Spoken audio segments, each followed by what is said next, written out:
અત્યારે થોડા આવ્યા સવારે આવ્યા હતા કેટલા હમણાં અત્યારે વધારે હવે 7-8 આવે આવે જ આવે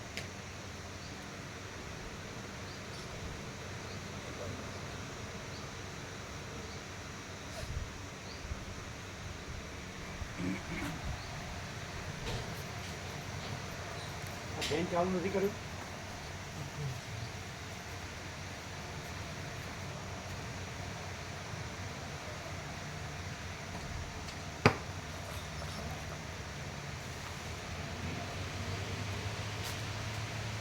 બીજા બધાને ફેન ચાલુ કર્યા હા ચાલુ છે અહીંયા આગળ નહીં આવશે પવન અહીંયા ક્યાં આવે આ પેલા 3 પાછળ ફરે પણ અહીંયા નથી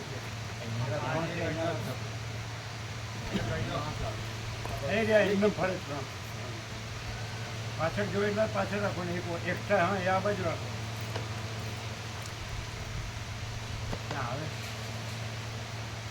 નહીં આવે દૂર છે ને આ લોકોને અહીંયા આવે છે અહીંયાથી આવે એ લોકો પેલી બાજુ ફરે છે બહાર અહીંયા જાય ત્યાં તો છે પેલા બે આવી છે આ બાજુ રાખો તમારી બાજુ આ બધા ઘણા આની આવશે પેલો બહાર જાય છે એ તો वो बाहर जा रहा है कुर्सी पे आता है बात में इधर मालूम आएगा बैठेगा तो પેલા બધા કરી નાખા મસ્ત તમારે ઇન્સ્ટ્રક્શન થઈ નથી હજુ આવી નહોતું બધું પછી નહોતું આવી જશે કાલે રજા છે બકરી રજા છે બકરીદની રજા ક્યારે રજા? બકરી કાલે હા કાલે બકરી અને રજા છે એ લોકો કે બાજરી લેવાય છે પછી આવ્યું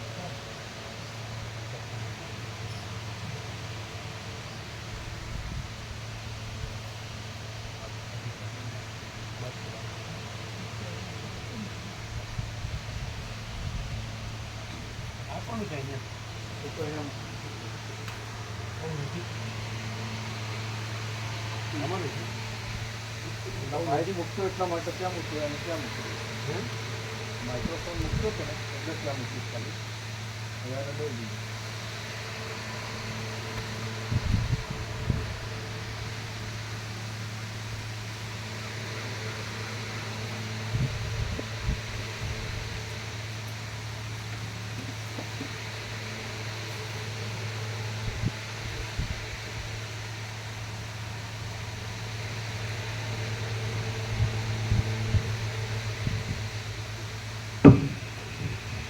ઓમ બરાબર છે અને હલાવીએ નહીં એટલે સરખો જ રહે એટલે કોઈને હલાવ્યા નહીં એટલે સરખું જ રહે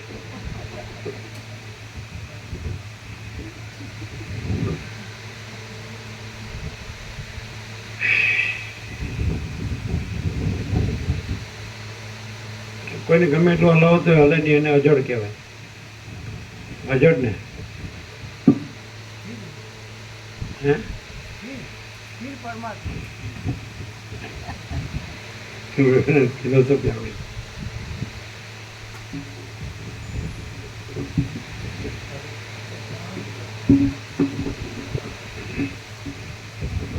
परम चिदाकाश परम ज्योति अखंड ज्योति अनंत पूर्ण परम चिदाकाश परम शांति स्वयं सिद्ध स्वयं प्रकाश स्वयं पूर्ण स्वस्वरूप यही सब कुछ है इसके सिवा कुछ नहीं है। शून्यवास अनंत कोटि महाकल्पो है ही नहीं। वशिष्ठ राम उत्पत्ति प्रकरण राउंड 39 कदाच आ कोઈને ભ્રમ થયો હોય કે હું આ જગતમાં જન્મ્યો છું, આ જીવ છું અને સુખી દુઃખી થાઉં છું અને મરી જાઉં છું, તો આ જે 5 સત્રાક્ષર છે તો એના જાણવામાં, ધ્યાન ઉપર આવે, સમજવામાં, તો એ જાતનું એનું આપણે સાક્ષાત્કાર કે એ કેવળ સ્વરૂપની વાત નથી કરતા, અહીં ભ્રમ સ્થાપે છે. તો એને આ બધો સંસારનો ભ્રમ છે, બધો વિચિત્ર, એમાં અસમતુલા, અરાજકતા, બધું અસ્થિર, સતત ભમતું, એમાં આ સત્રાક્ષર છે, ખાલી સત્રાક્ષર છે કે એ ખરેખર એ પરમ સત્યના હોવાથી એ ભાવમાં રહે તો એને લાભ થાય ભ્રમવાળાને, કે ખાલી એ વિચારવાણી શબ્દાર્થ જ છે. તો કેવી રીતે? કારણ કે આમ તો આભાસમાં જ આવે, વિચારવાણી શબ્દાર્થ તો આભાસમાં આવે. પ્રકાશમાં તો એ જે અનંત ચૈતન્ય પ્રકાશ, અનંત ચૈતન્ય શાંતિ છે, એમાં તો બીજું કોઈ છે જ નહીં, કાંઈ થતું જ નથી, કોઈ નથી, કાંઈ નથી, કાંઈ થતું નથી. તો આભાસનું એક બધું અસ્વસ્થતા અને આભાસમાં એ પરમ સત્ય, એ પ્રકાશના શબ્દો અથવા વિચારવાણી શબ્દ, તો એનાથી શું લાભ થાય? એનો ભાવ રહેતો,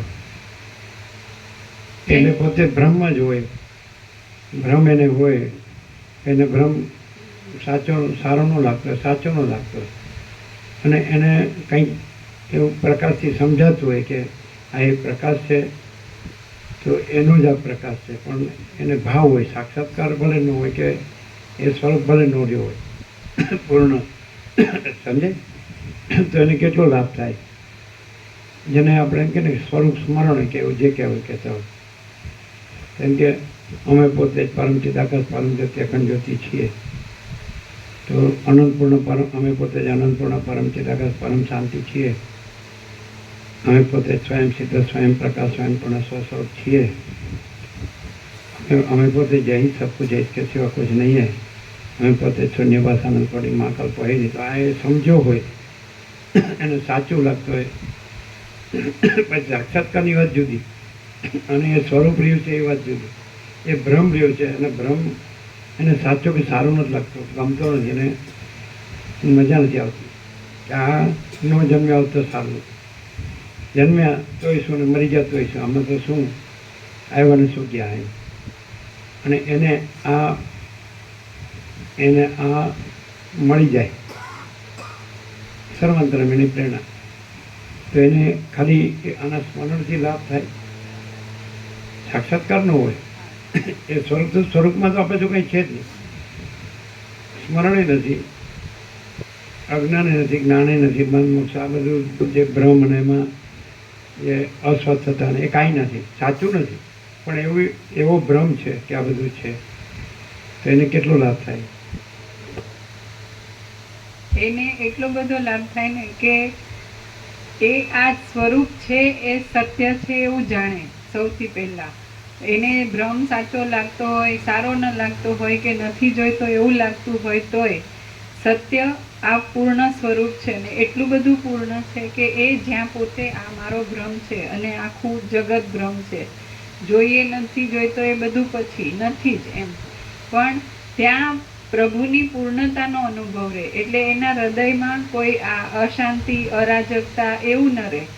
આ જે સ્વરૂપ સ્મરણ કીધું, પરમ ચિદાકાશ, પરમ જ્યોતિ, અખંડ જ્યોતિ સ્મરણ, તો એનાથી એ પરમ ચિદાકાશની હાજરી સતત અનુભવે પોતે, અને એની પૂર્ણતા એટલી બધી હોય કે એમાં પછી એને બીજું કંઈ આવું બધું ન લાગે.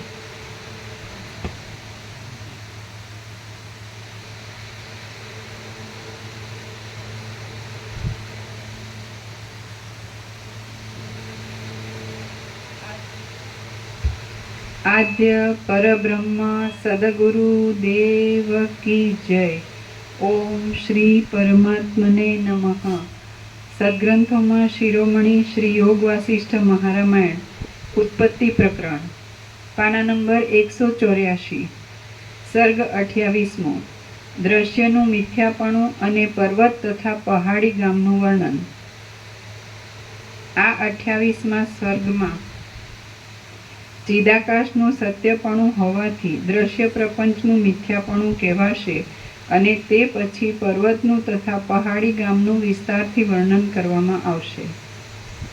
રામ બોલ્યા, કરોડો યોજનની જાડાઈવાળી ઘાટી અને વજ્ર જેવી દ્રઢતાવાળી બ્રહ્માંડની ભીંતમાંથી એ બે સ્ત્રીઓ શી રીતે નીકળી શકી હતી? વસિષ્ઠ બોલ્યા, બ્રહ્માંડ હતું જ ક્યાં, તેની ભીંત હતી જ ક્યાં, તેમાં વળી વજ્રના જેવી દ્રઢતા હતી જ ક્યાં, કશું હતું જ નહીં. એ બે દેવીઓ તો અંતઃપુરના આકાશમાં જ ઊભી હતી. એ જ પહાડી ગામમાં અને તે જ ઘરના આકાશમાં વસિષ્ઠ નામનો તે બ્રાહ્મણ રાજ્ય ભોગવતો હતો. તે જ મંડપના આકાશનો જે ખૂણો શૂન્ય હતો તેને એ બ્રાહ્મણ રાજા થઈને 4 સમુદ્રોરૂપી છેડાવાળું ભૂતળ દેખતો હતો. એ આકાશમાં ભૂતળ હતું. એ ભૂતળમાં રાજધાની હતી અને તે રાજધાનીના મોટા મહેલમાં તે અરુંધતી લીલા થઈને રહેતી હતી. તે જ લીલાએ સરસ્વતીની પૂજા કરી હતી અને તેમને વશ કર્યા હતા.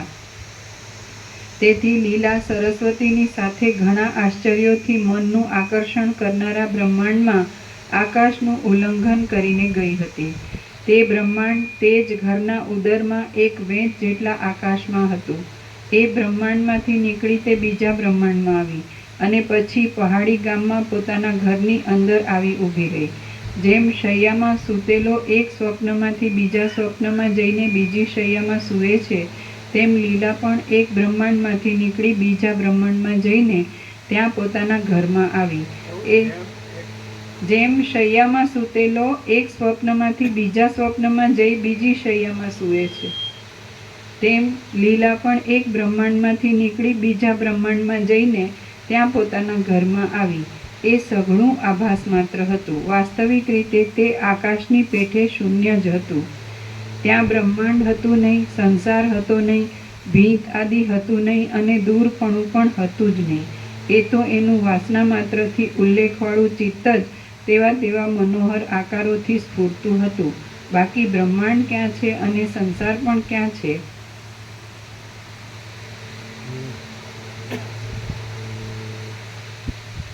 જેમ વાયુને હાલવા ચાલવાના યોગથી આકાશને વાયુરૂપ જ કલ્પી લેવામાં આવે છે, તેમ આવરણ રહિત અને અંતર રહિત ચિદાકાશને જ તેમણે પોતાના ચિત્તથી બ્રહ્માંડરૂપ કલ્પી લીધું હતું.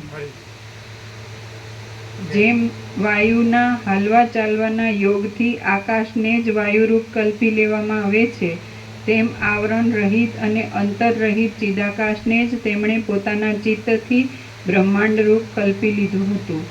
ચિદાકાશ સર્વકાળમાં અને સર્વ દેશમાં શાંત છે તથા ઉત્પત્તિથી રહિત છે. તે પોતે જ ચૈતન્યપણાને લીધે પોતાના સ્વરૂપને વિશે જગત રૂપે ભાસે છે.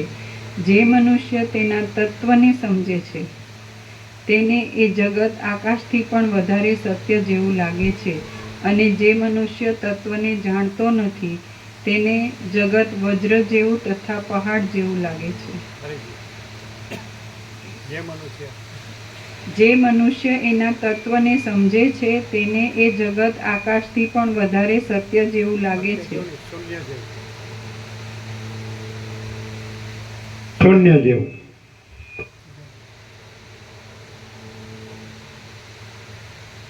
પ્રિન્ટિંગ અનુવાદની મિસ્ટેક હશે ને, મૂળમાં તો ના જ હોય. જ્ઞાનમાં તો શૂન્ય જ છે જગત. જ્ઞાનમાં ચિદાકાશ પૂર્ણ છે અને અજ્ઞાનમાં ચિદાકાશ શૂન્ય છે ને જગત પૂર્ણ. અમને કંઈ ભૂલ છે પણ તમે તરત જ કીધું કે આ ફરીથી વાંચો એટલે વાંચી. તમને બધી ખબર તો પડે છે. ના, એમ નહીં, ખબર પડી હોત તો એટલી ભૂલથી વાંચો. જે મનુષ્ય એના તત્વને સમજે છે તેને એ જગત આકાશથી પણ વધારે શૂન્ય જેવું લાગે છે અને જે મનુષ્ય તત્વને જાણતો નથી તેને જગત વજ્ર જેવું તથા પહાડ જેવું લાગે છે. જેમ સ્વપ્નમાં ઘરની અંદર નગર અવિદ્યમાન છતાં પણ સાચા જેવું પ્રતીત થાય છે, તેમ ચૈતન્યમાં જગત અવિદ્યમાન છતાં પણ સાચા જેવું પ્રતીત થાય છે. જેમ નિર્જળ દેશમાં જળ મિથ્યા છતાં પણ સાચા જેવું પ્રતીત થાય છે, અને જેમ સુવર્ણમાં કંકણપણું મિથ્યા છતાં પણ સાચા જેવું પ્રતીત આમ મોઢું આમ જાય છે, થોડું વધારે થયું, રાઈટ.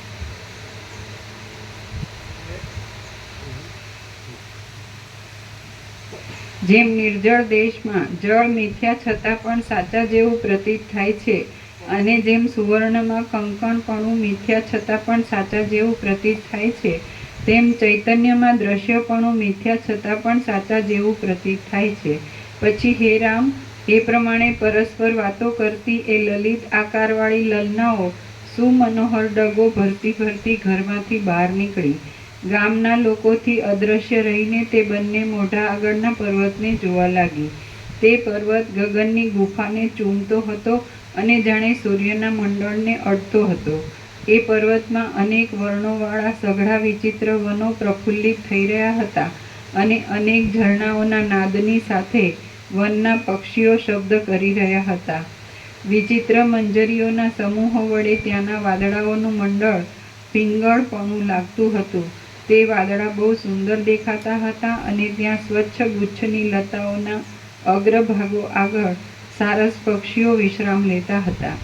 નેતરના વૃક્ષોના પ્રબળ વિસ્તારથી ત્યાં સઘળી નદીઓના કિનારાઓ ઢંકાઈ ગયા હતા, અને પવન શિલાઓના ખાડાઓમાં ઉગવાને લીધે વૃક્ષોને નહીં પહોંચી શકેલી લતાઓને કંપાયમાન કરતો હતો.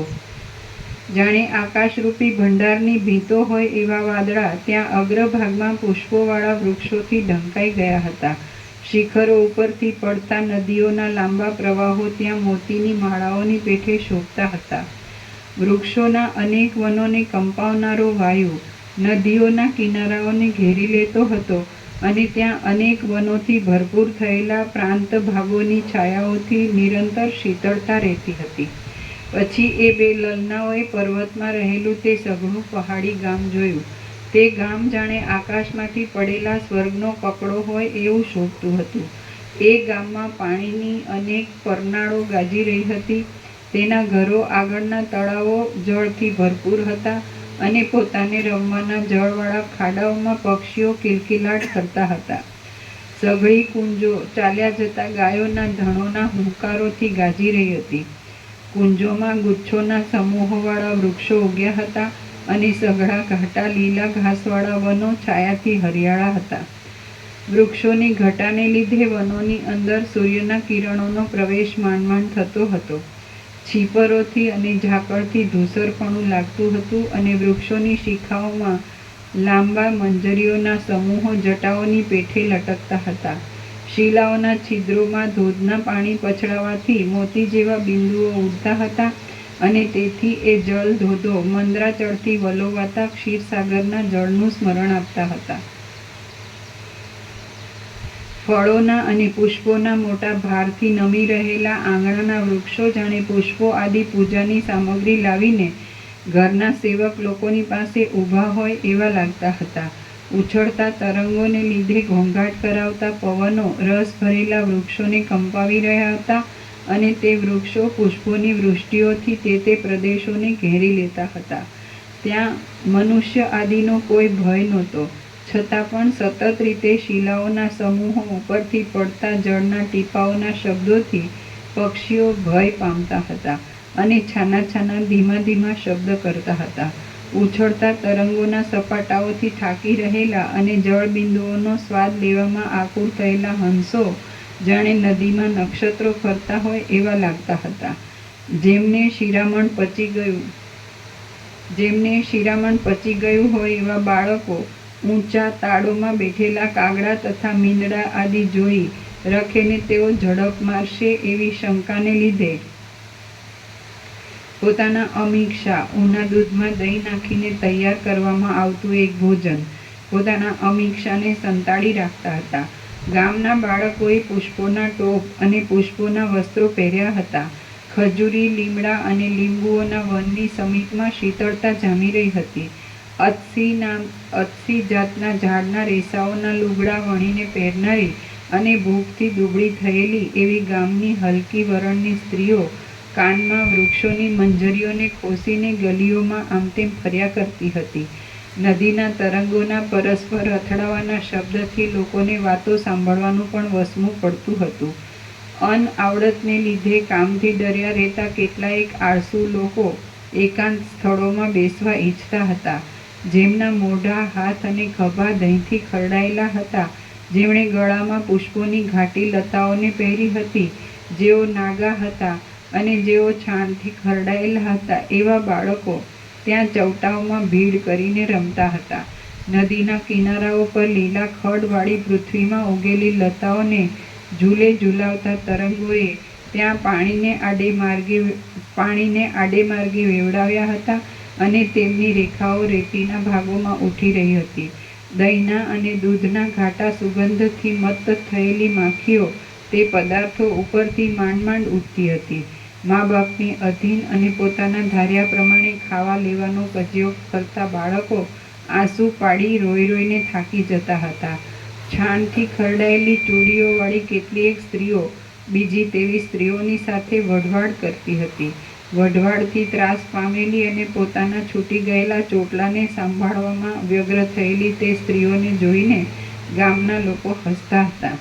અન્નાદિકને લેવા સારું પર્વતના શિખરો ઉપરથી ઉઠીને આવતા કાગડાઓને સારા માણસો પુષ્પો કે પાંદડાઓથી બીવડાવીને દૂર કરતા હતા.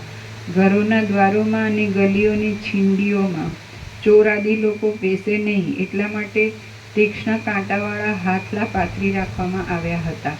ઘરોના પડખાઓની ખાડોમાં ઉગેલી કુંજો પ્રફુલ્લિત થઈ હતી અને તેમાંથી ઘૂંટી સુધી પગ ખૂંચી જાય એટલા ફૂલો આંગણામાં નિત્ય પડતા હતા. આસપાસના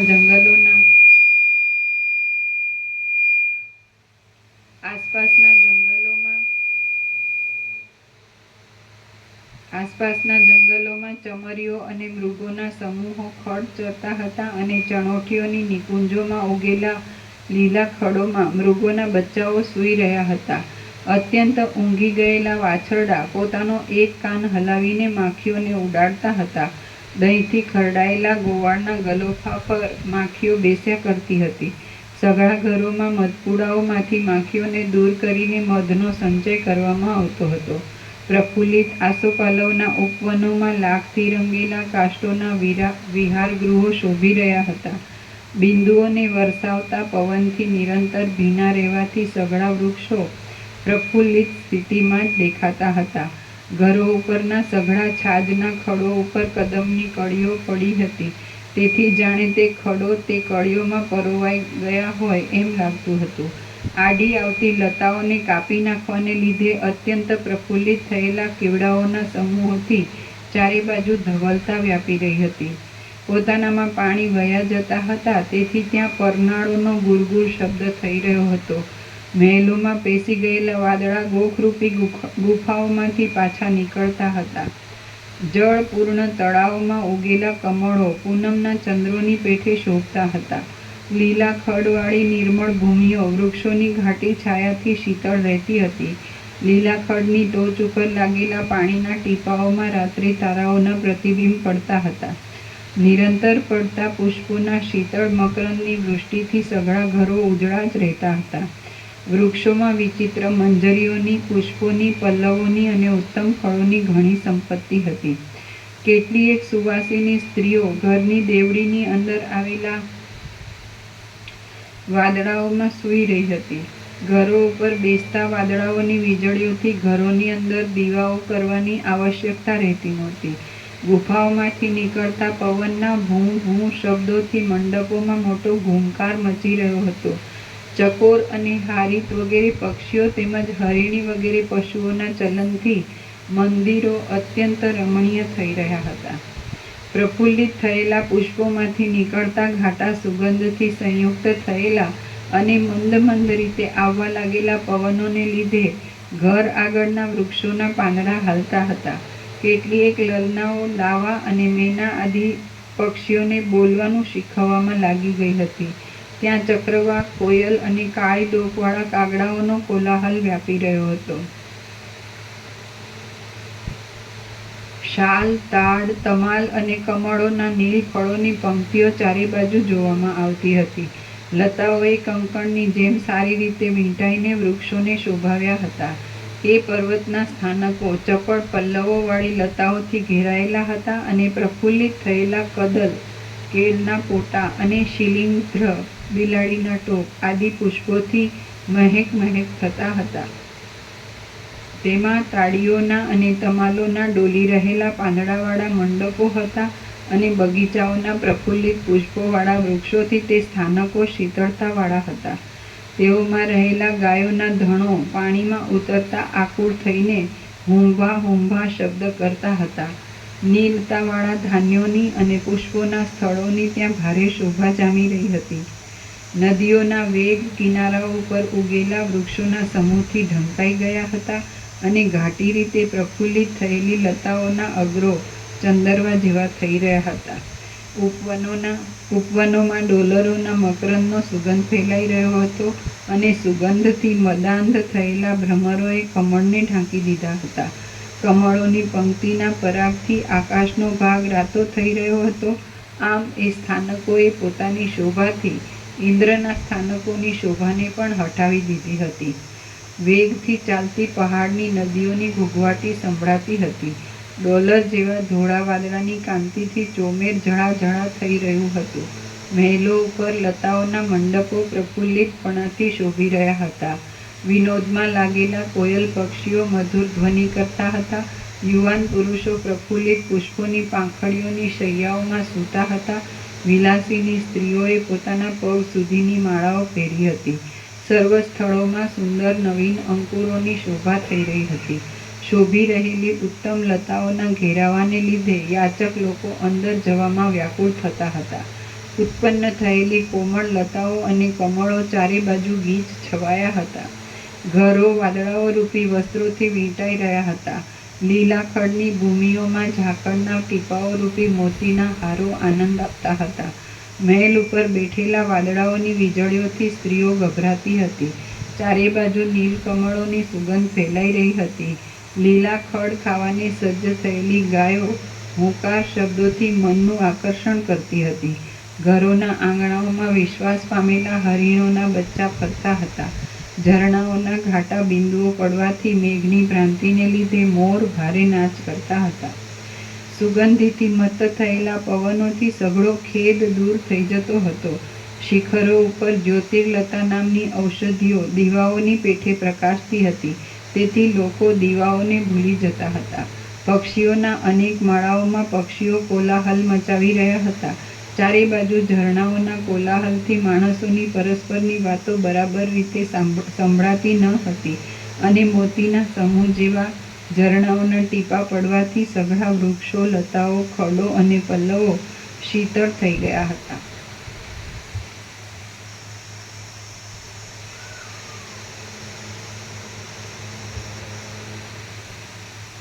નિરંતર ઉઘડેલા પુષ્પોથી પ્રકાશી રહેલા એ ગિરિ મંદિરોની અવર્ણનીય શોભાને કોણ વર્ણવી શકે એમ છે. શ્રી યોગ વાસિષ્ઠ મહારામાયણમાં ઉત્પત્તિ પ્રકરણનો લીલાના આખ્યાન સંબંધી ગિરિગ્રામ વર્ણન નામનો સર્ગ 28મો સમાપ્ત. સર્ગ 29મો. લીલાને પૂર્વચરિત્રોનું સ્મરણ અને પુનઃ આકાશગમન. આ 29મા સર્ગમાં લીલાને પૂર્વચરિત્રોનું સ્મરણ પ્રાપ્ત થયાની અને પાછું અનેક લોકથી શોભતા આકાશમાં લીલાએ તથા સરસ્વતીએ ગમન કર્યાની આ કથા કહેવાશે. વસિષ્ઠ બોલ્યા, જેમ શાંતિ આદિ સાધનોથી સંપન્ન અને આત્માને જાણનાર પુરુષને વિશે ભોગની લક્ષ્મી તથા મોક્ષની લક્ષ્મી એ બંને વિચરે, તેમ અંદર શીતળતાથી ભરેલા તે પહાડી ગામને વિશે એ બે દેવીઓ વિચરવા લાગી. વસિષ્ઠ બોલ્યા, જેમ શાંતિ આદિ સાધનોથી સંપન્ન અને આત્માને જાણનાર પુરુષને વિશે ભોગની લક્ષ્મી તથા મોક્ષની લક્ષ્મી એ બંને વિચરે, તેમ અંદર શીતળતાથી ભરેલા એ પહાડી ગામને વિશે એ બે દેવીઓ વિચરવા લાગી. એટલા કાળ સુધી અભ્યાસ રહેવાને લીધે લીલાનો દેહ શુદ્ધ જ્ઞાનમય થઈ ગયો અને તેને તે ગામમાં 3 કાળનું નિર્મળ સ્મરણ પ્રાપ્ત થયું. એ સ્મરણ પ્રાપ્ત થવાથી એને પ્રયત્ન વિના પૂર્વના જન્મ મરણ ઇત્યાદિ સઘળી સંસારની ગતિઓનું ભાન થયું. લીલા બોલી, હે દેવી, તમારી કૃપાથી આ દેશનું દર્શન થતાં મને પૂર્વજન્મની સઘળી ક્રિયાઓનું અને તે પહેલાંના જન્મોની ક્રિયાઓનું પણ સંપૂર્ણ સ્મરણ થયું છે. પૂર્વજન્મમાં અહીં હું વૃદ્ધ, કૃશ અને ઉજ્જવલ એવી એક બ્રાહ્મણી હતી. મારા શરીરની સર્વ નસો ઉપર ઉપસી આવી હતી. ત્યાં સૂકા દર્ભોની અણીઓ વાગવાથી મારા હાથ પેટ ખરસટ થઈ ગયા હતા. હું પતિના કુળની સ્થિતિ સાચવનારી પત્ની હતી. હું દૂધ દોવામાં અને દહીં છાશ વલોવામાં અત્યંત કાળજી રાખતી હતી. મને અનેક પુત્રો થયા હતા અને હું અતિથિઓને પ્રસન્ન કરતી હતી. હું દેવતાઓની, બ્રાહ્મણોની તથા મહાત્માઓની સેવા કરતી હતી અને દહીં તથા ઘી આદિ ગોરસોથી અંગે ખરડાયેલી રહેતી હતી. હું તવા, તપેલા તથા કળશ આદિ વાસણોને તથા ઘરના બીજા સાધનોને માંજ્યા કરતી હતી. હાથના કાંડામાં પહેરી રાખેલી મારી એકની એક કાચની બંગડી રાંધેલા અન્નોની ઝીણી ઝીણી કણીઓથી ખરડાયેલી રહેતી હતી. હું જમાઈઓ, દીકરીઓ, જેઠ, દિયર તથા સાસુ સસરાનું સન્માન કર્યા કરતી હતી. વહુઓને અને દાસીઓને આદિને હું તમે આ કામમાં બહુ વાર લગાડી, તમે મોડું કર્યું એવા ઠપકા આપ્યા કરતી હતી અને કામકાજમાં નિરંતર વ્યગ્ર રહેતી હતી. જીવતા સુધી ઘરની ચાકરી કરવામાં જ મારા રાત્રિ દિવસ ગયા હતા. હું કોણ છું અને આ સંસાર શું છે એવો વિચાર મને સ્વપ્નમાં પણ આવતો ન હતો.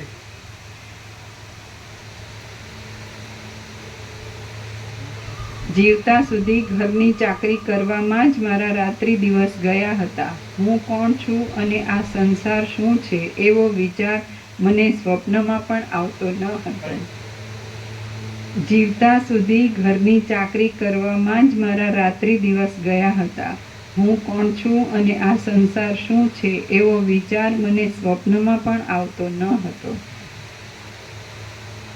વેદિયા ઢોર જેવા અને અશુદ્ધ બુદ્ધિવાળા મારા પતિ પણ મારી પેઠે જ કામકાજમાં રચ્યા પચ્યા રહેતા હતા.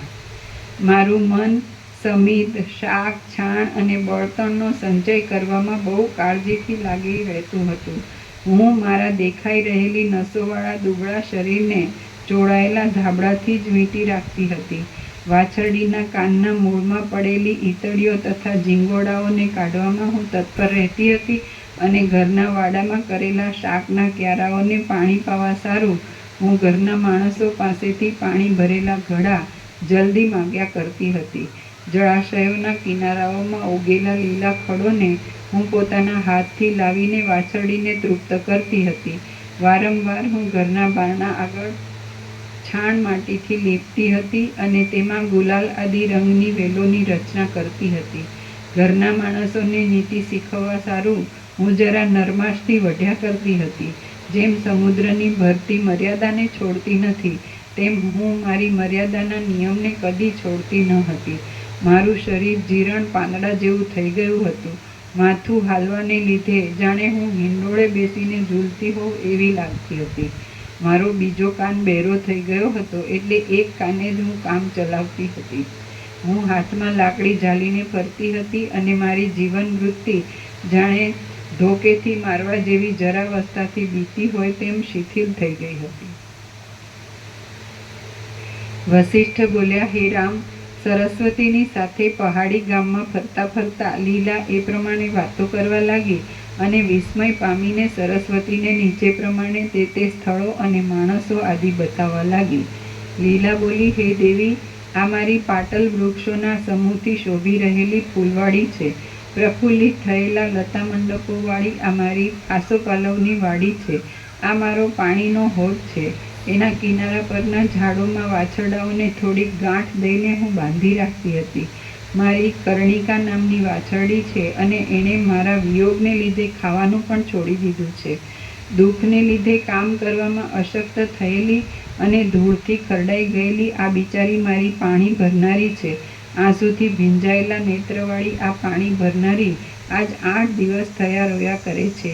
હે દેવી, હું અહીં જમતી હતી, અહીં વસતી હતી, અહીં બેસતી હતી, અહીં સૂતી હતી, અહીં પીતી હતી, અહીં દાન આપતી હતી અને અહીં ફળ ફળાદી લાવીને એકઠા કરતી હતી. આ જ્યેષ્ઠ શર્મા નામનો મારો દીકરો ઘરમાં રોયા કરે છે. આ મારી દૂધણી ગાય જંગલમાં લીલા ખડ ચરે છે. મેં હોળીમાં બાળવા માટે શરીરની પેઠે 5 છિદ્રોવાળું અને લુખ્ખી ખારી માટીથી ઉપરના ભાગમાં લીપેલું છાણાનું આ જે મોઢું કરી રાખ્યું છે તે તમે જુઓ. જાણે મેં જ વાવીને ઉછેરેલી હોય એવી કડવી તુંબડીના વેલાઓથી ઘેરાયેલું અને જાણે નસોથી ઘેરાયેલું મારું જ બીજું શરીર હોય એવું આ મારું રસોડું છે તે તમે જુઓ. જેમણે બાજુબંધને ઠેકાણે રુદ્રાક્ષની માળાઓ બાંધી છે, જેઓ પૃથ્વીના પ્રત્યક્ષ બંધનરૂપ છે અને જેમની આંખો રોઈ રોઈને રાતી થઈ ગઈ છે, તે આ મારા બંધુઓ અગ્નિને અને બળતણને લાવે છે તે તમે જુઓ. આ નદીના તરંગો શીલા ભર્યા અને જળથી ભરપૂર પ્રદેશમાં ગુચ્છોની પેઠે પછડાયા કરે છે અને કિનારાની લતાઓના પાંદડાઓને તેમના આકાર પણ ન દેખાય એ રીતે પોતાનામાં ડૂબાવી દે છે. તે આસપાસની લીલા ખડવાળી ભૂમિઓમાં ઉગેલી ઉત્તમ લતાઓને છાંટાઓથી ભરી દે છે અને ભગવાનના વ્યાપક વાર્ષિક ઉત્સવ નવા આવ્યો તે પણ લઈ જાઓ.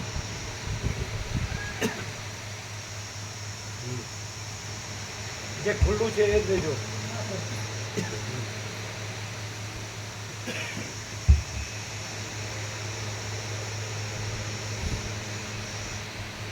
તે આસપાસના લીલા ખડવાળી ભૂમિઓમાં ઉગેલી ઉત્તમ લતાઓને છાંટાઓથી ભરી દે છે અને શિલાઓરૂપી પાટિયા પછડાવાને લીધે ફીણવાળા તથા કમળની સુગંધવાળા બિંદુઓને ઉછાળ્યા કરે છે.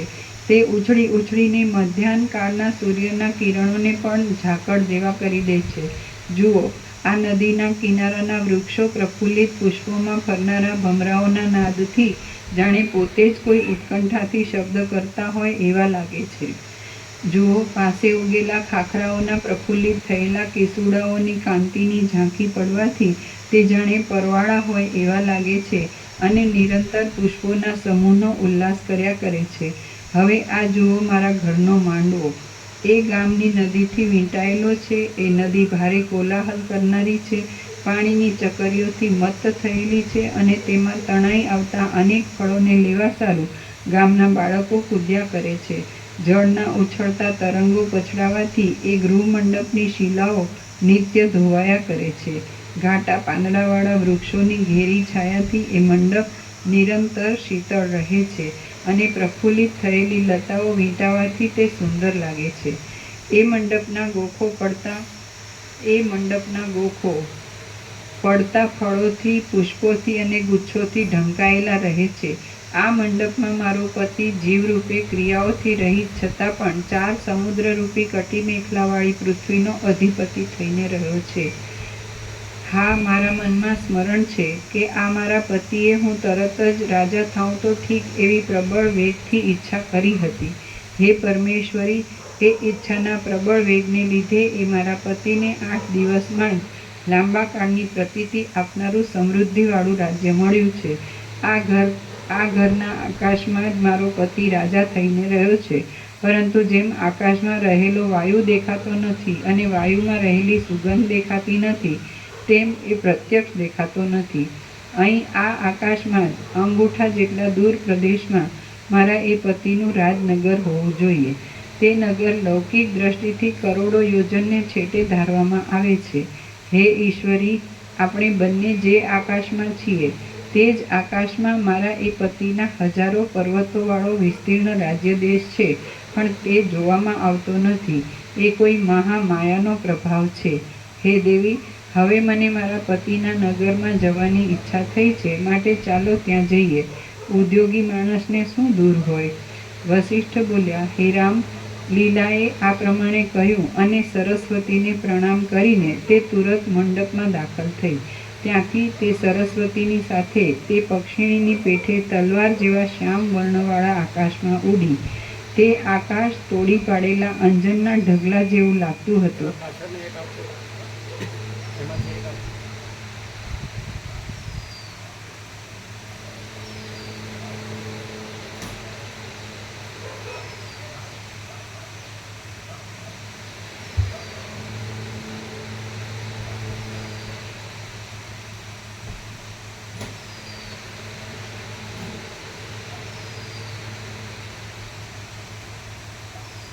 સુધારેલું છે બધાને કહેવાનું તમારામાં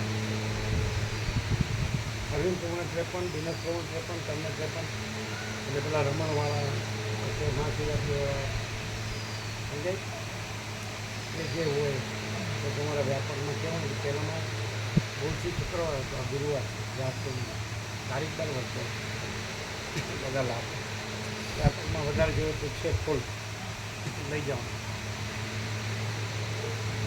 બધાને વ્યાપાર તે આકાશ તોડી પાડેલા અંજનના ઢગલા જેવું લાગતું હતું. એક આકારવાળા નિશ્ચલ સમુદ્રના જેવું સુંદર હતું. નારાયણના શરીર જેવું હતું અને ભમરાની પીઠના જેવી નિર્મળ કાંતિવાળું હતું. મેઘના માર્ગને, વાયુના સ્કંદોના પ્રદેશને, સૂર્યના માર્ગને, ચંદ્રના માર્ગને, ધ્રુવના લોકને, સાધ્ય દેવતાઓના માર્ગને, સિદ્ધોના માર્ગને, સ્વર્ગલોકને, બ્રહ્મલોકને, વૈકુંઠ લોકને, જગતના માતા પિતા રૂપ શિવ પાર્વતીના લોકને, શિવના સદેહ ભક્તોના લોકોને તથા દેહ રહિત થઈને રહેનારા ભક્તોના લોકોને પણ મૂકી દઈને એ બે સ્ત્રીઓ દૂર કરતાં પણ ઘણું દૂર ગઈ. બહુ દૂર જઈને લીલા પોતાના અપરિચ્છિન્ન સ્વરૂપને કંઈક ભૂલી ગઈ અને તે પાછું વાળીને ઉલ્લંઘન કરાયેલા આકાશ પ્રદેશને જોવા લાગી. તો તેને નીચે ચંદ્ર, સૂર્ય કે તારા આદિ કંઈ પણ જોવામાં આવ્યું નહીં. ત્યાં તો કેવળ નિશ્ચળ, ગંભીર, દિશાઓના છિદ્રોને પૂરી દેનારું પ્રલયકાળના સમુદ્રના ગર્ભ જેવું અને શિલાના ગર્ભ જેવું ઘાટું અંધારું જ હતું. લીલા બોલી, હે દેવી, આપણી નીચે સૂર્યાદિનું તેજ હતું તે ક્યાં ગયું?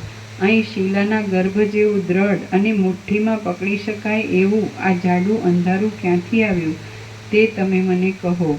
દેવી બોલ્યા, હે પુત્રી, તું આ આકાશના આ દૂર દૂરના પ્રદેશમાં આવી છે એટલે અહીં સૂર્યાદિના તેજ દેખાય જ નહીં.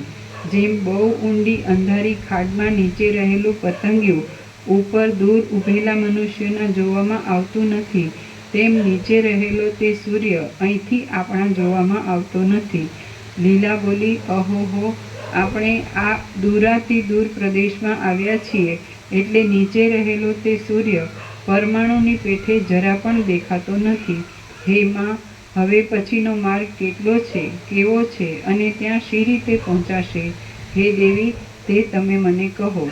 સરસ્વતી બોલ્યા, આ પ્રદેશ પછી આગળ જતાં બ્રહ્માંડનું ઉપલું પડ તારા જોવામાં આવશે. તે પડની રજની કણીઓમાંથી સૂર્ય, ચંદ્ર વગેરે ઉત્પન્ન થયા છે.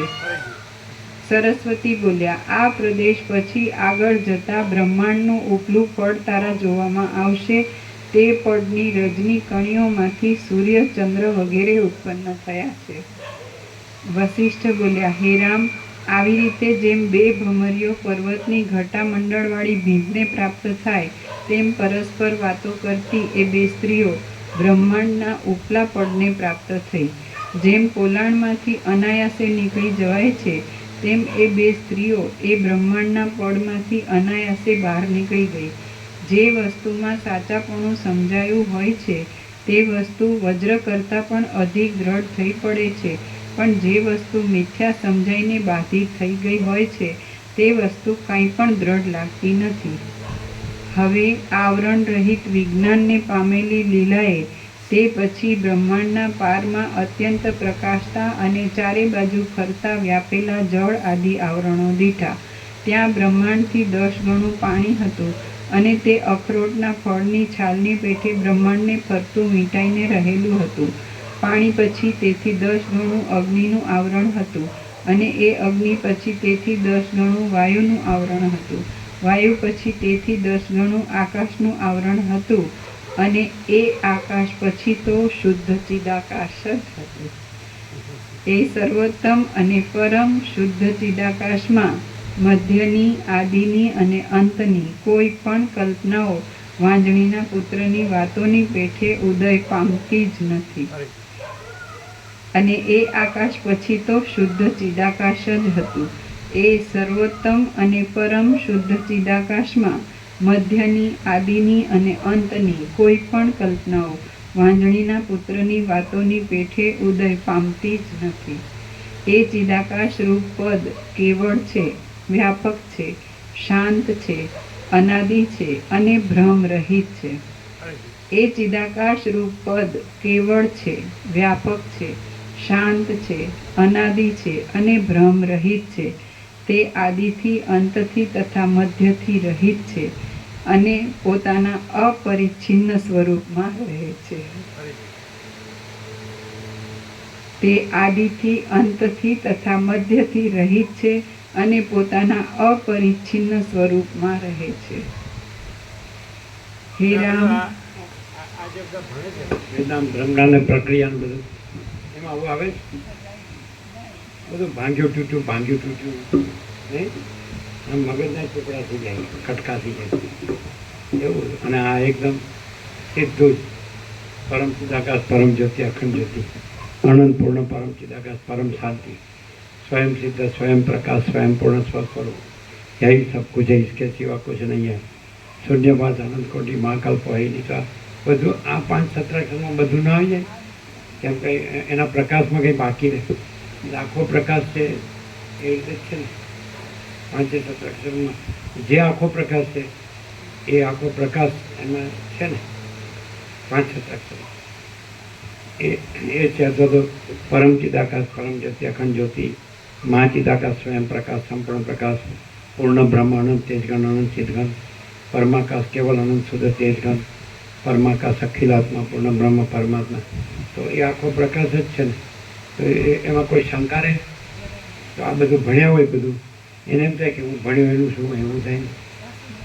આ બધા શાસ્ત્રો મેં જાણ્યા, ગોખ્યા, યાદ રાખ્યા, બોલું છું, લખું છું, કેમ એટલે શું લાગે? એ બધું સાવ ઉપર છેલ્લું લાગે અને કંઈ મળે નહીં એમાંથી. એ ગમે તેટલું બધું ભણી ગણી એક જેમ કોર્સ ભણે ને એવી રીતે ભણી લે પણ અહમ એ છોડે ખરો કે હું આ જાણું છું. એમ કે શાસ્ત્રોનું, ગુરુનું પ્રમાણથી બધું જાણું, બ્રહ્મ જાણું છું. અને અહમ બ્રહ્માસ્મિ તત્વમસી અયમાત્મા બ્રહ્મ પ્રજ્ઞાનમ બ્રહ્મ. એનું 4 વેદ, ઋગ્વેદ, યજુર્વેદ, સામવેદ, અથર્વેદ, પછી અમારા વર્ણાશ્રમ ધર્મ, પછી અમારા આ નિષ્કામ કર્મથી ચિત્ત શુદ્ધિ, નિષ્કામ ઉપાસનાથી ચિત્તની એકાગ્રતા, પછી અમારું સાધન ચતુષ્ટય, વિવેક, વૈરાગ્ય, ષડસંપત્તિ, મોક્ષત્વ, પછી અમારા શ્રવણ મનન નિર્યાસન, પછી અમારા અજ્ઞાન જ્ઞાન બંધ મોક્ષ, પછી અમારા વર્ણાશ્રમ ધર્મ, આ બધું, પછી આ ધર્મ અર્થ કામ મોક્ષ, અમારા 4 પુરુષાર્થ, શું એનું બધું, પછી અમારા સવિકલ્પ, નિર્વિકલ્પ સમાધિ.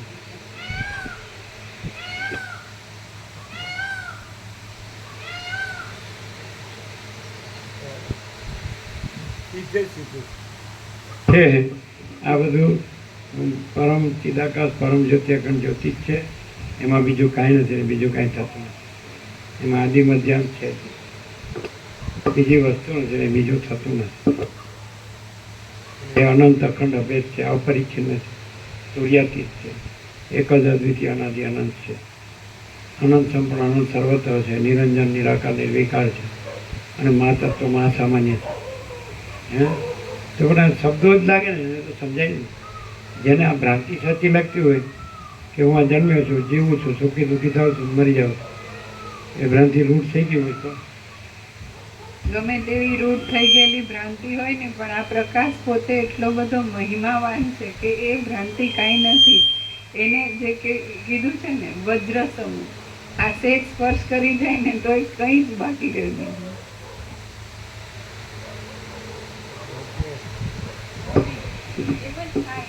નિરપેક્ષ છતનું વજ્ર સ્પર્શી જાય તો, સ્પર્શી જાય એટલે મારું બધું ક્યાં ગયું, મારું બધું ક્યાં ગયું. એ ગણિત તો ગૌરવ બની જાય. એને એમ થાય કે પછી મારું બધું અનંતપૂર્ણ નિરપેક્ષ સતમાં એ નિર્વાણ પામી જાય.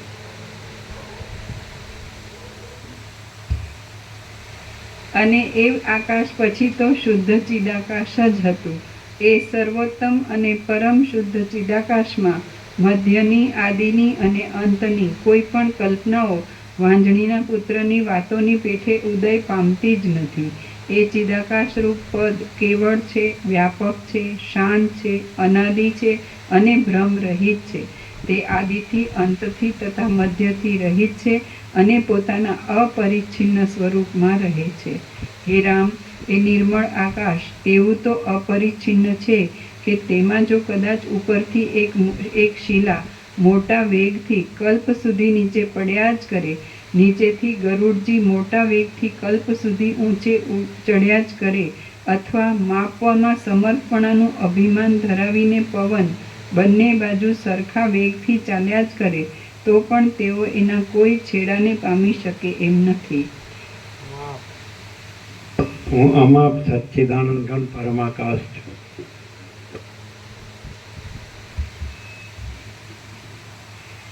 હે રામ, એ નિર્મળ આકાશ એવું તો અપરિચ્છિન્ન છે.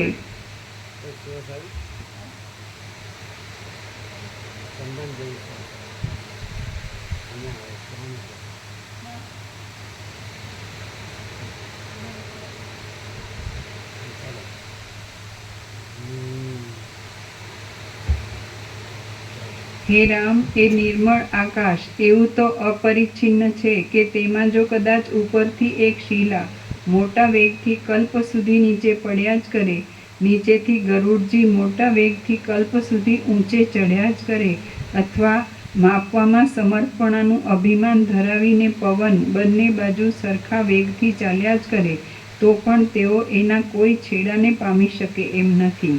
શ્રી યોગ વાસિષ્ઠ મહારામાયણમાં ઉત્પત્તિ પ્રકરણનો લીલાના આખ્યાન સંબંધી પરમાકાશ વર્ણન નામનો સર્ગ 29મો સમાપ્ત. પરમાકાશ અને જે અમાપ અને અપરિચ્છિન્ન અને પરમાકાશ એનો આમ સંપૂર્ણ પ્રકાશ વાસિતમાં એ વેદાંતમાં છે. કેમ એમાં બધું અનંત ને શબ્દો તો આવે જ છે બધા, અનંત અખંડ શબ્દો આવે છે. શું કહેવું? શબ્દ જ માત્ર રહે છે. હે? શબ્દ માત્ર રહે છે. હું આ છું અને પૂછે બ્રહ્મ કેવું છે કે અનંત છે, અખંડ છે, પોતે જ અનંત રહે, પોતે જ અભિદ રહે અને આવું ના રહે. એમાં એવું નથી કે હું આ નથી.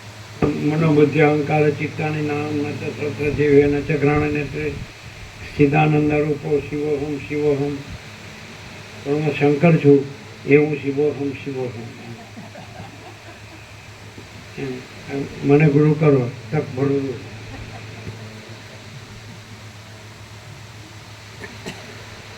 એટલે પરમાકાશ કોને કે હું આમ છું ને તેમ છું ને હું આ નથી ને હું આ નથી, હું આ છું ને હું આ છું ને મને ગુરુ કરો તક ભરું.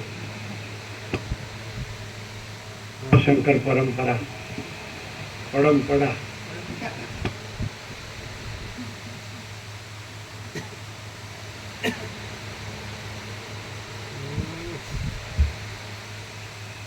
સર્ગ 30મો. એટલે શંકર નહોતા જન્મ્યા એટલે પરમાકાશ નહોતું, અને શંકર દેવથી ગયા 32 વર્ષ એટલે પરમાકાશ નથી. અને શંકર હતા તો જ પરમાકાશ છે કે વગર શંકરે પરમાકાશ છે? અરે વગર કોઈએ પરમાકાશ, કોઈ નથી ને પરમાકાશ.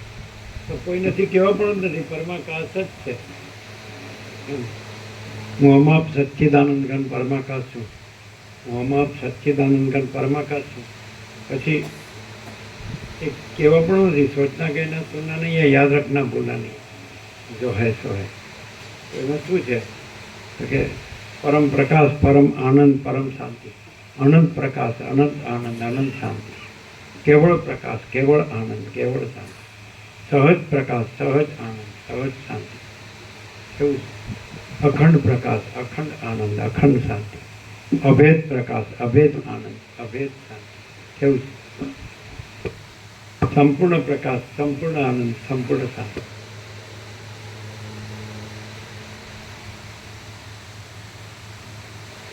એવું પરમાકાશ કેવો જોરદાર. આમાં આ વૈરાગ્ય પ્રકરણ છે ને આ નિર્વાણ પ્રકરણ જેવું લાગે. આખું પરમાકાશ છે. આમાં આપણને અપરિચ્છિન્ન હું અપરિચ્છિન્ન પરમાકાશ પરમચિદાકાશ છું.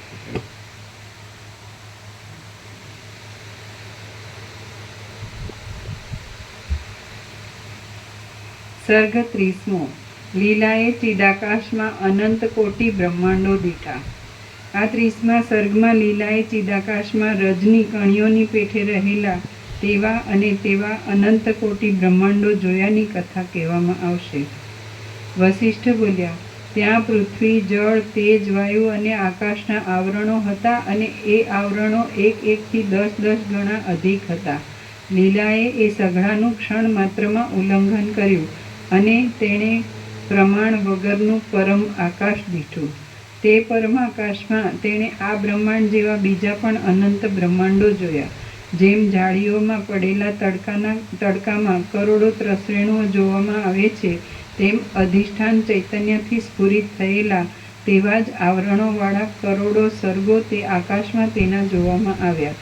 ચિદાકાશરૂપ સમુદ્રમાં અવિદ્યારૂપ જળ હતા અને ચૈતન્યના દ્રવી ભાવને લીધે તેમાં સર્ગોરૂપી અસંખ્ય પરપોટાઓ ઉઠ્યા હતા.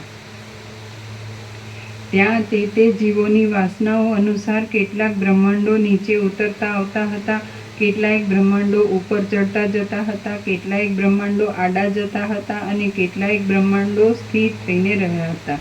જે જીવોની વાસના જે બ્રહ્માંડમાં જેવા જેવા પ્રકારથી ઉદય પામી હતી, તે જીવોના તે બ્રહ્માંડોનું તેવા પ્રકારોનું રૂપ ઉદય પામ્યું હતું.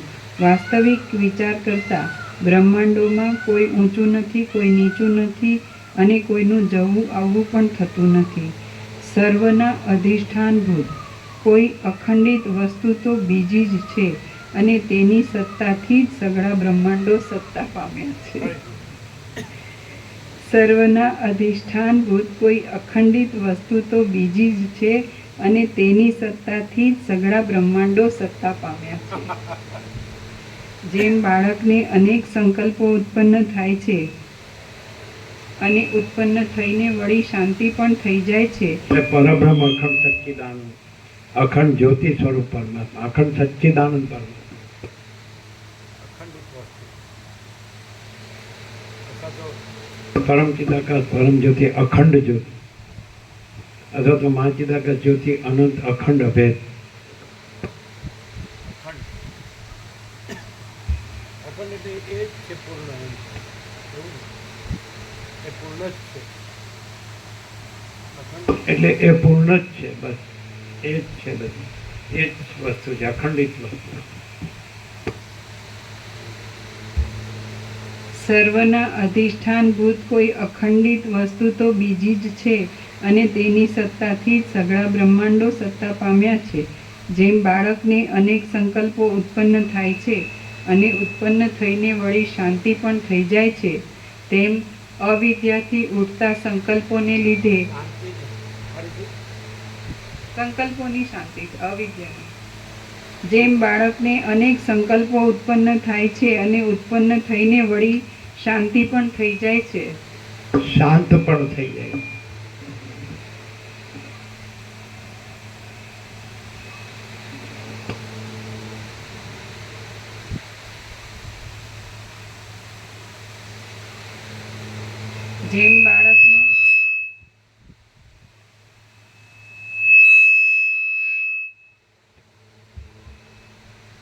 જેમ બાળકને અનેક સંકલ્પો ઉત્પન્ન થાય છે અને ઉત્પન્ન થઈને વળી શાંત પણ થઈ જાય છે, તેમ અવિદ્યાથી ઉઠતા સંકલ્પોને લીધે પરમ ચૈતન્ય તે બ્રહ્માંડો રૂપે પ્રતીત થાય છે અને પ્રકટ થઈને વળી પાછા તે બ્રહ્માંડો રૂપે શાંત પણ થઈ જાય છે. શાંતિ નહીં, શાંત. રામ બોલ્યા, હે મહારાજ, જ્યારે અધિષ્ઠાનમાં કોઈ નીચા ઊંચા કે આડા વિભાગો નથી, ત્યારે તેમાં કલ્પનાથી પ્રકટ થયેલા બ્રહ્માંડોમાં નીચા ઊંચા અને આડા વિભાગો કેમ થવા સંભવે? કારણ કે અધ્યસ્થ પદાર્થો અધિષ્ઠાનની દિશાઓના ભાગોમાં જ રહે છે, એવા પ્રકારનો નિયમ છે. વસિષ્ઠ બોલ્યા, જેમ અંધારાથી દૂષિત થયેલી આંખવાળાને આકાશમાં ઝીણા મોવાડાના જેવા ચકરડા પ્રતીત થાય છે, તેમ અજ્ઞાનથી દૂષિત થયેલાઓને અંત વગરના મહાચૈતન્યમાં આવરણવાળા બ્રહ્માંડો પ્રતીત થાય છે. કૌંસમાં આ રીતે જેમ આકાશમાં ગોળપણું નહીં છતાં પણ ચકરડાઓમાં ગોળપણું પ્રતીત થાય છે, તેમ મહાચૈતન્યમાં દિશાઓનો વિભાગ નહીં છતાં બ્રહ્માંડોમાં દિશાઓનો વિભાગ પ્રતીત થાય છે.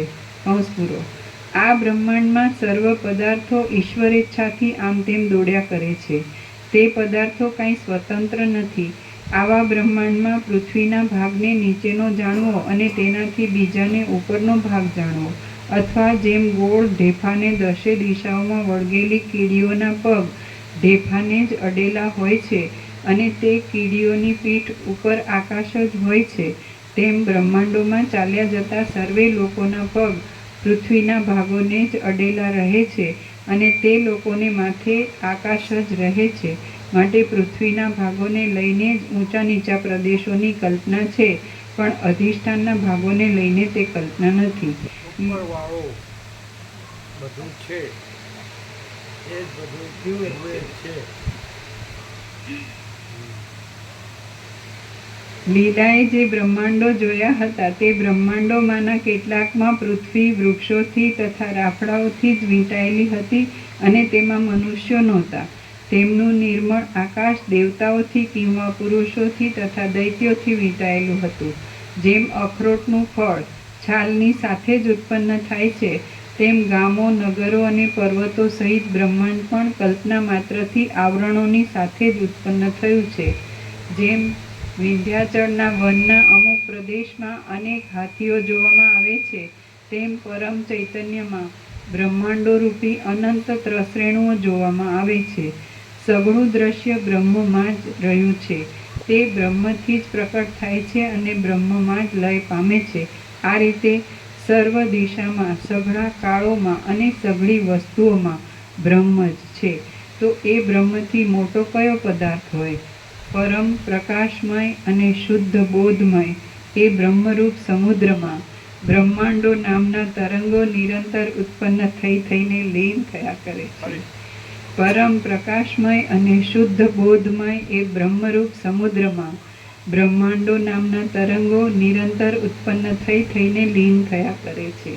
સંકલ્પના ક્ષયથી જ ક્ષય પામનારા એ બ્રહ્માંડોમાં કેટલાયક તો અંદર ઉજ્જડ જ છે. જેમ સમુદ્રમાં તરંગો ચાલ્યા કરે છે, તેમ બ્રહ્મમાં કેટલાયક બ્રહ્માંડો ચાલ્યા જ કરે છે. કેટલાયક બ્રહ્માંડોની અંદર પ્રલય થાય છે ત્યારે તેમની ભારે ઘૂઘવાટી થાય છે. તે ઘૂઘવાટી સ્વાભાવિક મોહથી ઘેરાયેલા બીજા લોકોના સાંભળવામાં કે જાણવામાં પણ આવતી નથી. જેમ વાવેલા બીજોમાં ગર્ભમાં પાછળથી અંકુર ઉત્પન્ન થાય છે, તેમ કેટલાયક બ્રહ્માંડોમાં ખાલી પડેલી પૃથ્વીઓમાં પાછળથી સૃષ્ટિ ઉત્પન્ન થાય છે.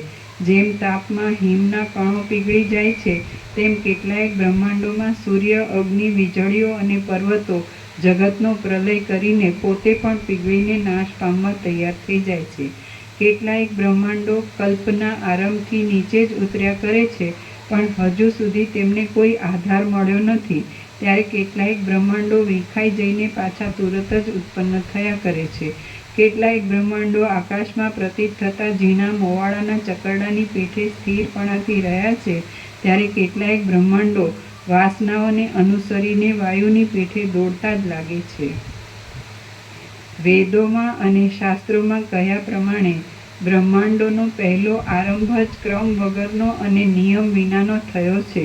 તેથી તેઓમાં બીજા પદાર્થોનો અને શરીરનો આરંભ પણ ક્રમ વગરનો અને નિયમ વિનાનો જ થાય છે.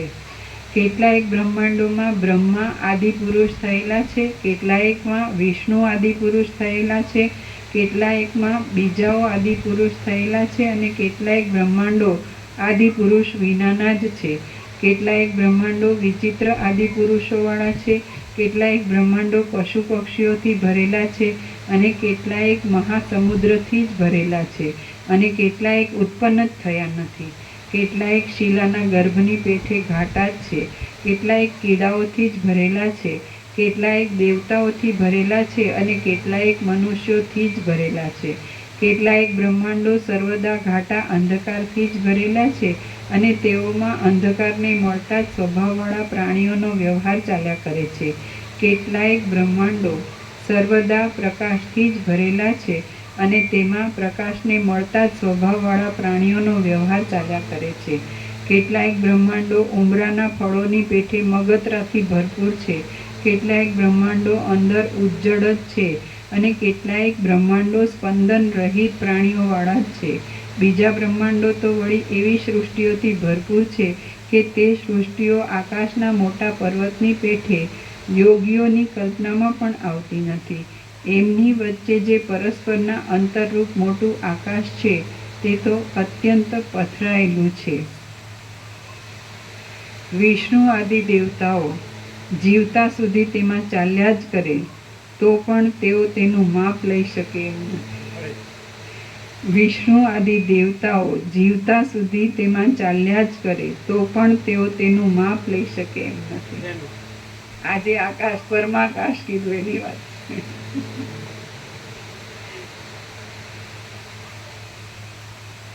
જેમ કાંડાને કડું વીંટાઈ રહે છે તેમ પ્રત્યેક બ્રહ્માંડને સઘળા આવરણો વીંટાઈને રહ્યા છે અને તેઓ પૃથ્વીની પેઠે સ્વાભાવિક આકર્ષણને લીધે એકબીજાથી છૂટા પડી જતા નથી. બ્રહ્માંડોના વર્ણનમાં અમારી બુદ્ધિની જે શક્તિ હતી તે અમે દેખાડી ચૂક્યા છીએ.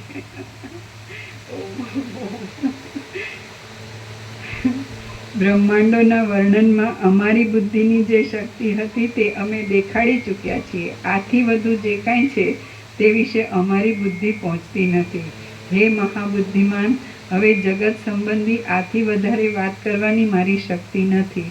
જેમ ભયંકર અંધકારથી ઘાટા એવા મહાન અરણ્યમાં મદોન્મત્ત પિશાચો એકબીજાના જોવામાં આવે નહીં એવી રીતે નાચ્યા કરે છે, તેમ અત્યંત વિસ્તીર્ણ એવા પરમ ચૈતન્યમાં એવી જ રીતે અનેકાનેક બ્રહ્માંડો સ્ફુર્યા કરે છે. શ્રી યોગ વાસિષ્ઠ મહારામાયણમાં ઉત્પત્તિ પ્રકરણનો લીલાના આખ્યાન સંબંધી વિચિત્ર બ્રહ્માંડ કોટી વર્ણન નામનો સર્ગ 30મો સમાપ્ત. ઓમ ઓમ ઓમ. પ્રસાદ આપી દો.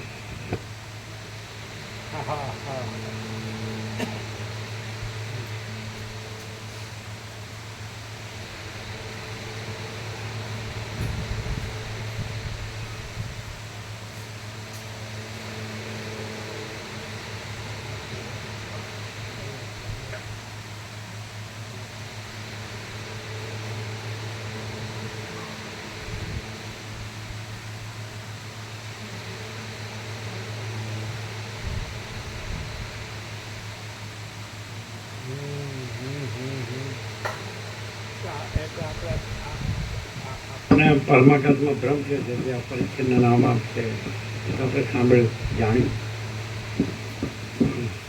તો આપણે જે ભ્રમ થયો છે એમાં આપણને આ સાંભળીને કેટલું આમ થાય, શું થાય કે હવે આ તો અમાર છે, અમે તો કોઈનું ગજ વાગે જ નહીં, આપણે તો શું કાંઈ નહીં. પણ કે સાંભળ્યું, જાણ્યું અને સાચું પણ લાગ્યું. કારણ કે એ તો છે જ, પરમાકાશ તો છે જ અને અમાપ છે, અપરિચ્છિન્ન છે, બધું જ સંપૂર્ણ સત્ય, 100% સત્યની વિશ્વાસ થાય. હવે આપણું શું હોય કે આ ભ્રમ થયો છે આપણને કે હું જન્મ્યો છું, સુખી દુઃખી થાઉં છું અને મરી જાઉં છું. તો આ ભ્રમ સાપેક્ષ આ જે સાંભળવું, જાણવું એ કેટલું, એ તો જો હે તો હે અનંત, આમાં અપરિચ્છિન્ન, અખંડ, અભેદ.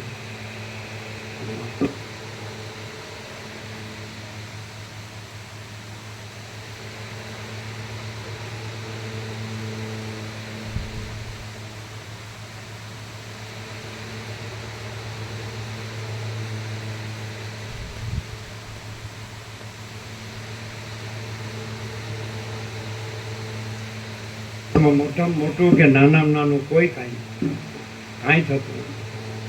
તો બસ આપણે કાંઈ નહીં, હવે બસ આ રીતે જ મરી જ જાઓ ને બીજું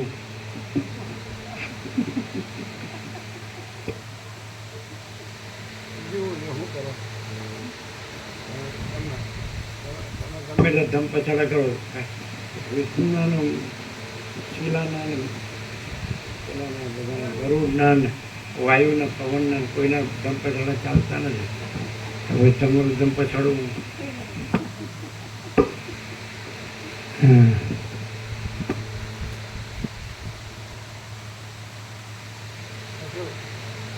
હરખું મરાય નહીં, મરી મરીને પાછું આવે.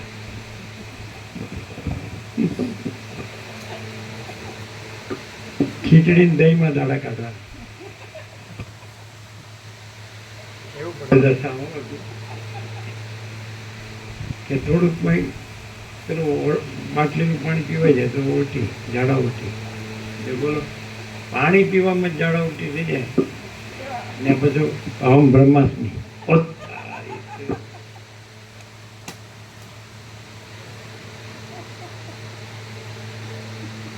ચાલો લઈ ગયો.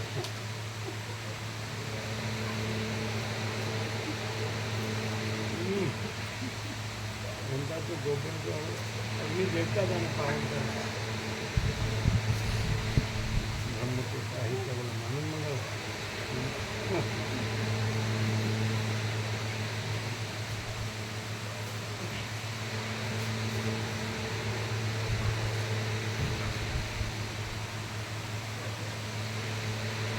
તમે જે વેદ વેદાંત જાણીએ તો સાચું જ છે. અમે કાંઈ ન જાણ્યું, તમે બધું જાણ્યું. અમને બધું જાણ્યું અને અમે કાંઈ ન જાણ્યું.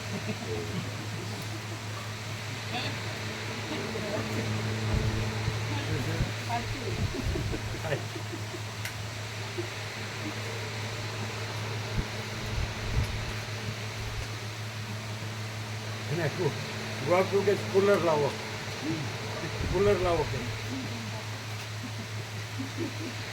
કુલરથી ઠંડા થવાય નહીં. તામસ તામસી કુલરથી ઠંડુ થાય ને.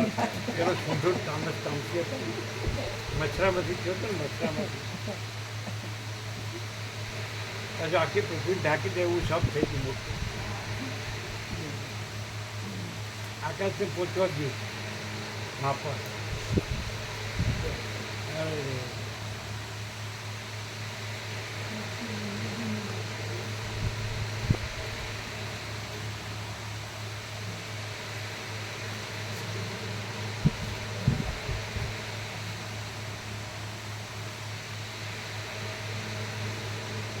કોઈને એમ થાય છે કે હું કાંઈ જ જાણી શક્યો નહીં, કોઈને એમ થાય છે કે હું જ બ્રહ્મ છું.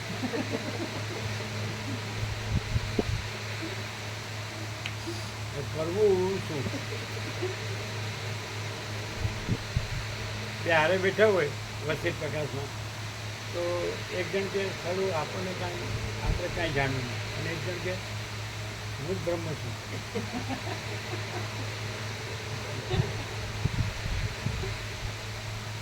બે મગતરા જોરદાર.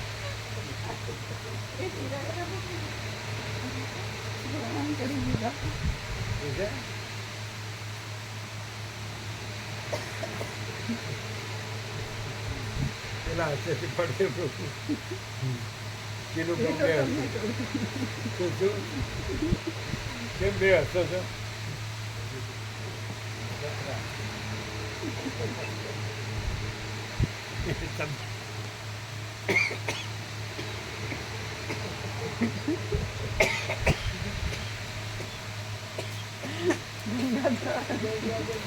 ગોવિંદ્રનું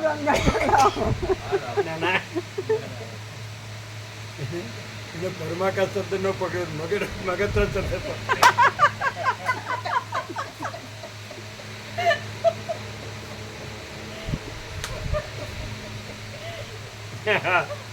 જબરું કામ છે. આ જ અનંત પ્રકાશ, અનંત આનંદ, અનંત શાંતિ.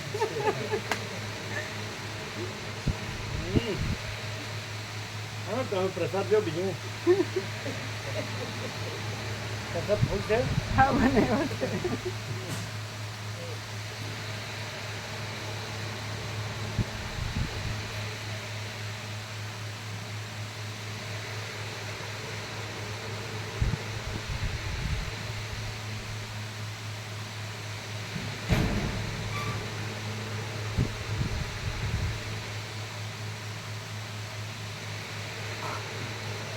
સહજ બોલ્યા એ બોલે બે હસો તો મને મગજ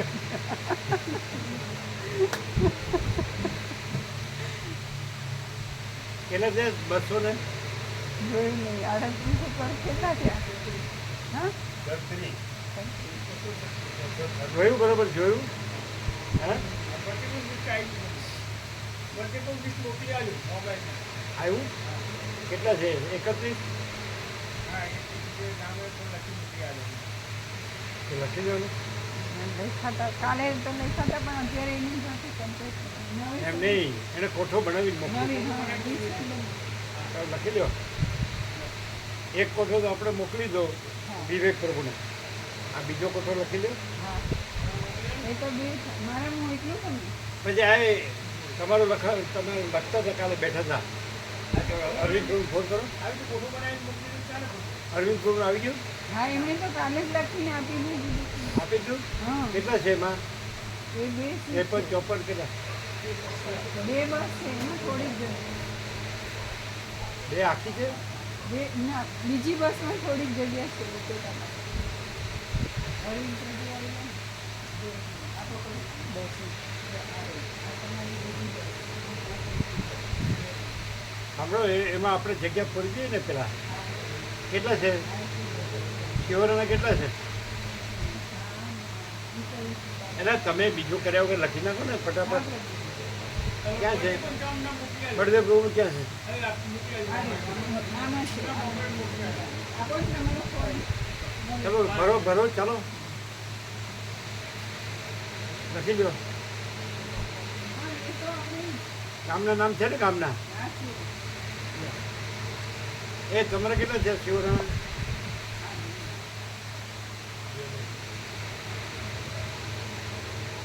આ 34 સુધી તો અમે બેઠા હતા ત્યાં લખે છે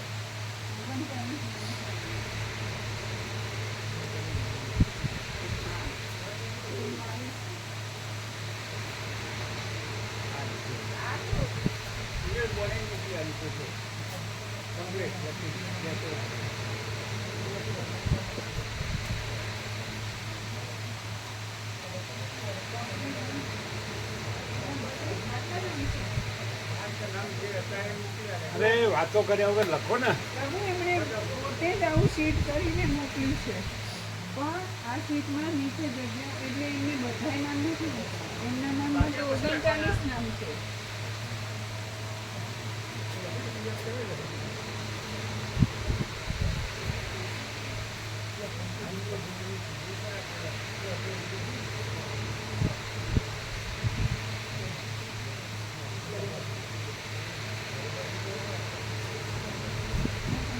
કેમ આ બરોબર જ છે ને હું છે હા એમાં કેટલા એક અરલી ખાલી જગ્યા છે 38 છે ને. હવે એના કેટલા છે એમ કહો આ ને એમને જ લખીને મોકલ્યા છે બળદેવ. એટલું બોલીએ ને બેન કેટલા છે એમ કહો ને 31 છે કેટલા કહેતા હતા 32 છે નામ એમના. હા પણ એ જગ્યા રાખો ને લખી નાખો એટલે એક એટલે વિવેક પ્રભુ મોકલી દો કે આ બીજું હા અને તમારું કેટલા છે પ્રભુ 60 આગળ હતા અને બીજા 2 લખાયા છે 40 60 60 અને 2 62 બસ આ તો 2 બસ ભરો એ રીતે ગોઠવ્યા છે હા બરોબર બરોબર માડી સાથે પછી યંગ હોય ઉપર અવસ્થાવાળા નીચે હા તો હવે હવે તમે લખી નાખશો સાથે બેસીને લખાવશો ને અને પછી વિવેક પણ મોકલી દે એટલે કે ટાઈપ કરજો પછી આપણે લખી દઈશું એમાં આવશે કેટલા 60 60 અને 2 62 પણ પેલા વિનુ પ્રભુના માદીને ક્યાં છે બાર એક સત્ય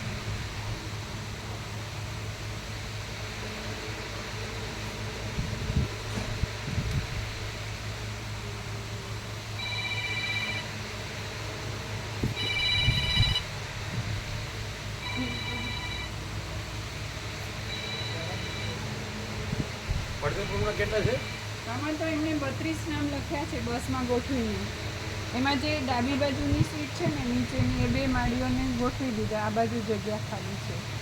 એને જે ગોઠવે એ બરોબર. હા, એમાં 6 નામ મૂકી શકાશે. હવે એ કરશું આપણે. હમ. તો કરી શકાય ને? હા, કરી શકાય. અમે લખાવી લખો. હા, એ તો મોબાઈલમાં છે, લખાવો અને મેં સાંભળો ને,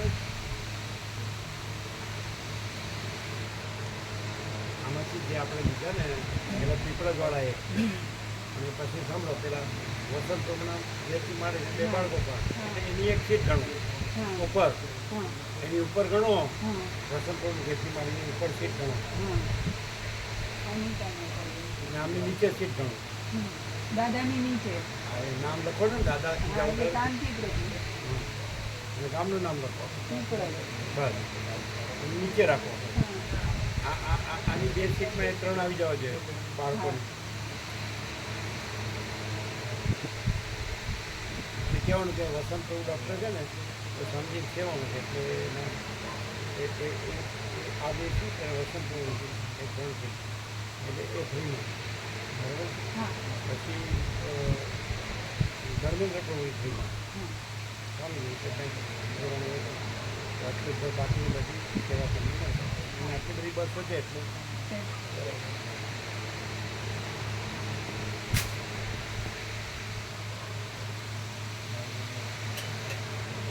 આવી ગયું. હા, આવી ગઈ. એટલે કેટલા થયા? 2 ને 3 સીટ આવી ને. હા, 3 સીટ આવી એટલે 35 થયા. એટલે આને આમાં લઈ લીધા પીપળજવાળા કાંતિ પ્રભુ. અને વસંત પ્રભુની અને ખેતી મારી 2 અનિતા બાળકો માતાજીને 2 પર. બાળકો. એ 2 સીટમાં એ 3 ઉપર અને નીચે પેલા કાંતિ પ્રભુ એટલે એની 3 સીટો થઈ ગઈ. સમજો આ રીતે જ ગોઠવવાનું હા. એટલે એટલે 32 ને 3 35 હમ. એટલે 2 રહ્યા. કાંતિ. પછી એમાં તમારામાં મામા પ્રભુની ગોઠવાય એટલે પહેલામાં નંબરમાં છે મામા પ્રભુને કાર્ડ નામ જોજો આ હા, એ જોજો. અરવિંદ પ્રભુમાં કાલે લખાયું. અરવિંદ પ્રભુએ પહેલા હા, એમાંથી એ લોકોને એમાં લીધા છે હા. એ કાર્ડ નાખજો હા, બરાબર. બરાબર. હા.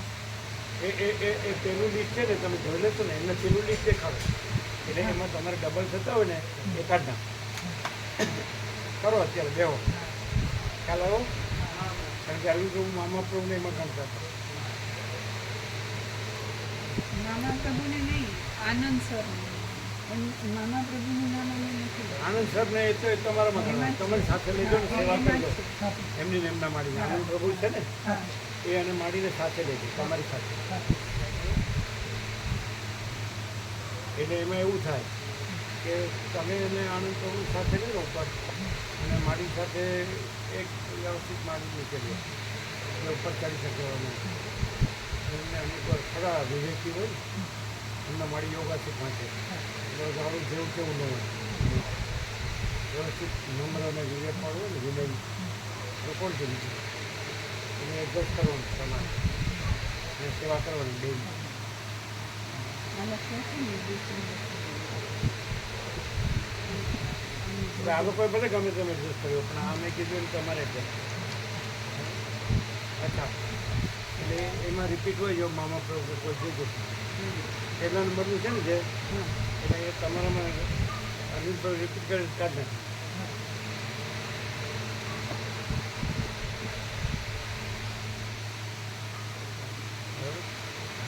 કાલે આવું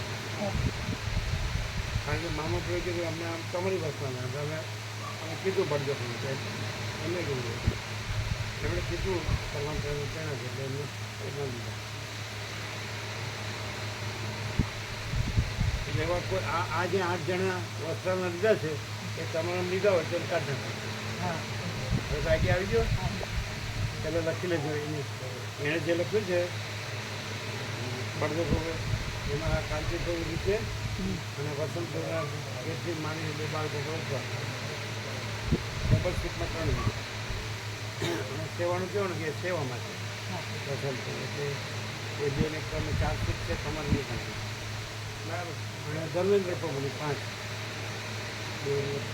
ચાર ચાર ચાર બે બાળકો પણ છે, બે ને કન્યાની ત્રણ ને ચાર. ચાર. 4 સીટ તમારે નહીં ગણવી. આટલી બધી બસો છે આટલા ભાવિકો છે બરાબર કેદી પ્રભુ ભાવિક જ છે આ બધા ભાવિકો બરાબર મને ખબર પડી આમાંથી અરવિંદ પ્રભુમાં રિપીટ કર્યું એ કાઢ નાખો ખબર પડી તમે લખી દો ચોખ્ખા અક્ષરે એટલે એમને કાલે બનાવવા એટલે કોમ્પ્યુટર કરવાના એટલે આ લોકોનું બે આમનું એક અરવિંદ પ્રભુનું અને આમના બે એ કોમ્પ્યુટર થઈ જાય પછી લખવાની ખબર પડે કરાવી દો કાલે આનું આપી દીધું છે કાલે કરવાના સવારે એટલે ભેગા ભેગા તમારા બે ના એક એટલે 4 થઈ જાય 4 બસ એની બાકીના બીજા 3 બસના છે હા કોણ છે એમાં બીજા આમ તો ચોરીવાડ, ચોટાસણ, ઇન્દ્રપુરા, મહેસાણા એ બધા બાકી. બરાબર એનું પછી બનાવી દે હા એટલે એ બધાને સાથે રાખો સારો દેશમાં બધા સમાઈ જાય આવી જાય પણ તોય એમાં હજી અમુક કેટલા બે હા લાગતા ઓળખતા રાખો હા હા નામ તમારે 13 જણ હા બલોલ ને એવી રીતે છે હા અડધી બસ જેવા હોય ને તો બે ભેગા કરીને એક બસ થાય એવી રીતે કરીને પછી જે વધ્યા એ બધા એક બસ કરીને હા તમારું જોડે ચાલે પછી સુરત ને એ બધા બાજુના છે પેલા રહ્યા હજી અશોક પ્રભુ ને કોસંબાવાળા જીજ્ઞા માતાજી લોકો બધા એ બધા બાકી લાગતા ઓળખતા સાથે રાખો હા એ રીતે 7 બસ કરજો સાથે 8મી પણ થશે ને થશે 700 ને કેટલા છે 236 236 એટલે 266 સુધી 7 બસ થાય 266 હા 236 30 ગયા એટલે આવવા દે બધું જોયું કે એટલે